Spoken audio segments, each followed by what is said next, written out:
अब हम डिस्कस करेंगे कि किसी भी सैटेलाइट का एंगुलर मोमेंटम क्या होता है या किसी प्लैनेट का एंगुलर मोमेंटम क्या होता है, वो किन किन बातों पर डिपेंड करता है। आइए हम देखते हैं एंगुलर मोमेंटम। तो एंगुलर मोमेंटम आपके सैटेलाइट, जब भी कोई प्लैनेट या कोई सैटेलाइट रिवॉल्व करता है तो उसके पास अपना एंगुलर मोमेंटम होता है। वो एंगुलर मोमेंटम एक तो उस सैटेलाइट के मास पर डिपेंड करता है, एक उस प्लैनेट के मास पर डिपेंड करता है जिसके चारों ओर वो रिवॉल्व कर रहा होता है, और एक रेडियस ऑफ द ऑर्बिट पर डिपेंड करता है। ये तीन फैक्टर्स पर जो है एंगुलर मोमेंटम डिपेंड करता है। आइए देखें इसका फॉर्मूला क्या है। इसका फॉर्मूला है L=mvr।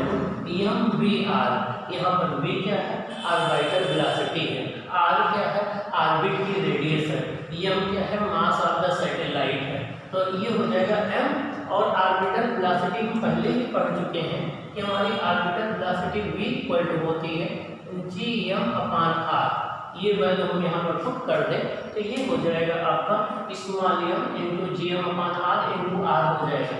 ये m को इनसाइड अगर हम ले जाएंगे तो m स्क्वायर हो जाएगा, तो ऑर्बिटल एंगुलर मोमेंटम हो जाएगा capital G capital M small m square into r। तो देखिए ये मास ऑफ द सैटेलाइट पर डिपेंड कर रहा है, मास ऑफ द प्लैनेट पर डिपेंड कर रहा है, रेडियस पर डिपेंड कर रहा है। ओके, आइए केस 1।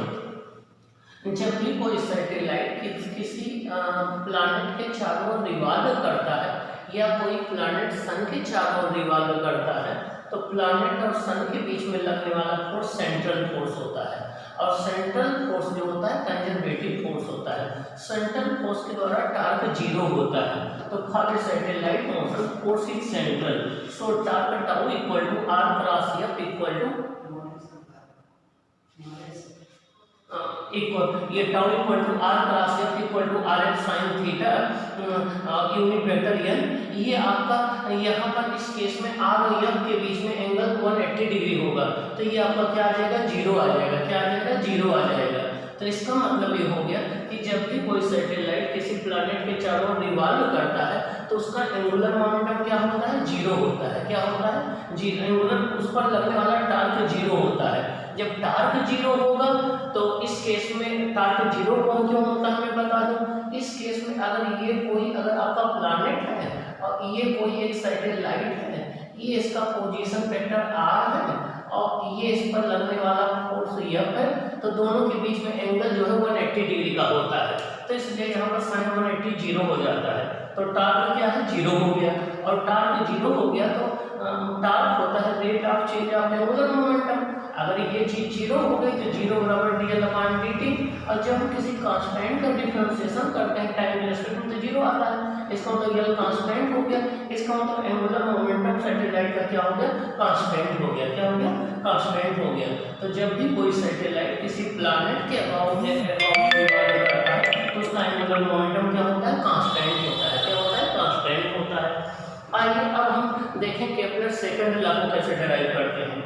dA/dt होता है 1/2 r × v dt/dt होता है। तो अब आप यहाँ से देखें dt कैंसिल हो जाएगा, 1/2 rv हो जाएगा। क्या हो जाएगा, 1/2 rv हो जाएगा।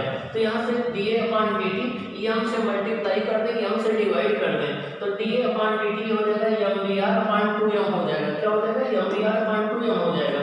और mvr क्या होता है, एंगुलर मोमेंटम। mvr क्या होता है, एंगुलर मोमेंटम अपॉन 2m। अब अगर यहाँ से एरियल वेलोसिटी कांस्टेंट है, अगर dl/2m कांस्टेंट है, एंगुलर मोमेंटम कांस्टेंट है, तो ये चीज dA/dt की इक्वल है, एरियल वेलोसिटी भी कांस्टेंट होगी। और एरियल वेलोसिटी का कांस्टेंट होना ये कौन कहता है, केपलर सेकंड लॉ कहता है। क्या कहता है, केपलर सेकंड लॉ कहता है। तो केपलर सेकंड लॉ को भी हम यहाँ से वेरीफाई कर सकते हैं कि जब भी कोई सैटेलाइट या प्लैनेट जो है रिवॉल्व करता है तो उसकी एंगुलर वेलोसिटी कांस्टेंट होती है।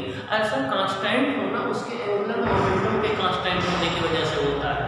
ओके, आइए अब हम सबसे इम्पोर्टेंट टॉपिक का डिस्कशन करते हैं जिसको हम जियो स्टेशनरी सैटेलाइट कहते हैं। क्या कहते हैं, जियो स्टेशनरी सैटेलाइट। जियो मीन्स होता है अर्थ, स्टेशनरी मतलब होता है रेस्ट में। मीन्स जो सैटेलाइट अर्थ पर से देखने पर हमें रेस्ट में दिखे उसे हम जियो स्टेशनरी सैटेलाइट कहते हैं। तो इसकी डिफिनेशन क्या हो जाएगी, द सैटेलाइट व्हिच अपीयर्स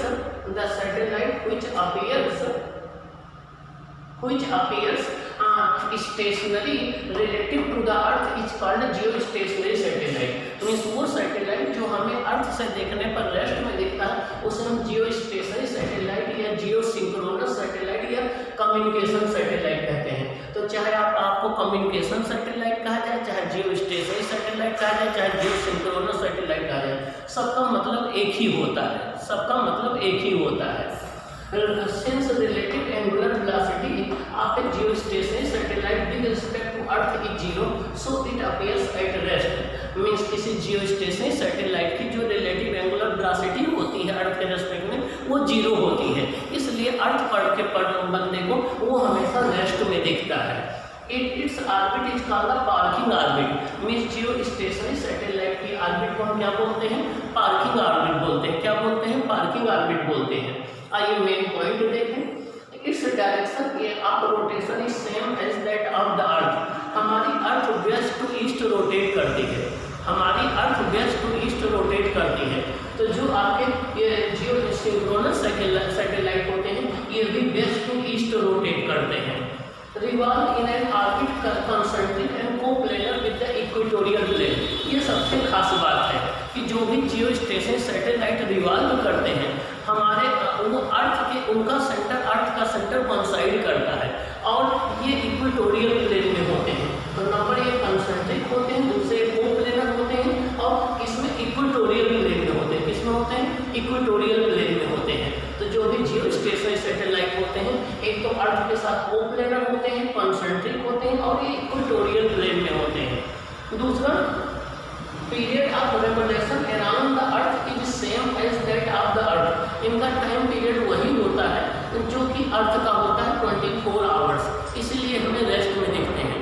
अब क्यों रेस्ट में देखते हैं इसको यहाँ से हम एक्सप्लेन कर दें। हम मान लें कि कोई एक ऑब्जर्वर है जो अर्थ पर खड़ा है, वो ऑब्जर्वर जो है अगर सैटेलाइट की एंगुलर वेलोसिटी को देखेगा तो उसे रिलेटिव एंगुलर वेलोसिटी दिखेगी ओमेगा एस माइनस ओमेगा ई। ओमेगा एस क्या है, सैटेलाइट की एंगुलर वेलोसिटी, ओमेगा ई क्या है, अर्थ की angular velocity. The time interval between two consecutive appearance overhead will be. अब अभी अगर कोई सैटेलाइट यहाँ दिखा है तो फिर कितने टाइम बाद फिर यहीं दिखेगा, वो टाइम होता है t equal to 2 pi omega relative. तो और t होता है 2 पाई ओमेगा, तो ये आ जाता है T into T S upon T minus T S.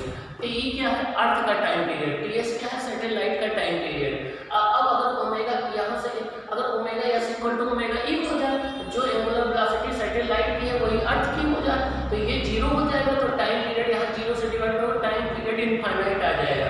Means वो सैटेलाइट जिसकी एंगुलर वेलोसिटी अर्थ के एंगुलर वेलोसिटी के बराबर होती है वो अर्थ वाले बंदे को हमेशा रेस्ट में दिखेगा। क्या दिखेगा, रेस्ट में दिखेगा। इसीलिए इसका नाम जियो स्टेशनरी सैटेलाइट है, इसीलिए इसका नाम जियो स्टेशनरी सैटेलाइट है। अब कोई भी सैटेलाइट जिसका टाइम पीरियड टिल टी हो उसकी हाइट होती है h equal to T square G R square upon 4 pi R square 1 upon 3 minus R होती है। ओके, अब हम देखेंगे कि जियो स्टेशनरी सैटेलाइट की ऑर्बिटल वेलोसिटी कितनी होती है, उसकी हाइट कितनी होती है अर्थ सरफेस से, हम ये डिस्कस करेंगे। आइए हम देखते हैं।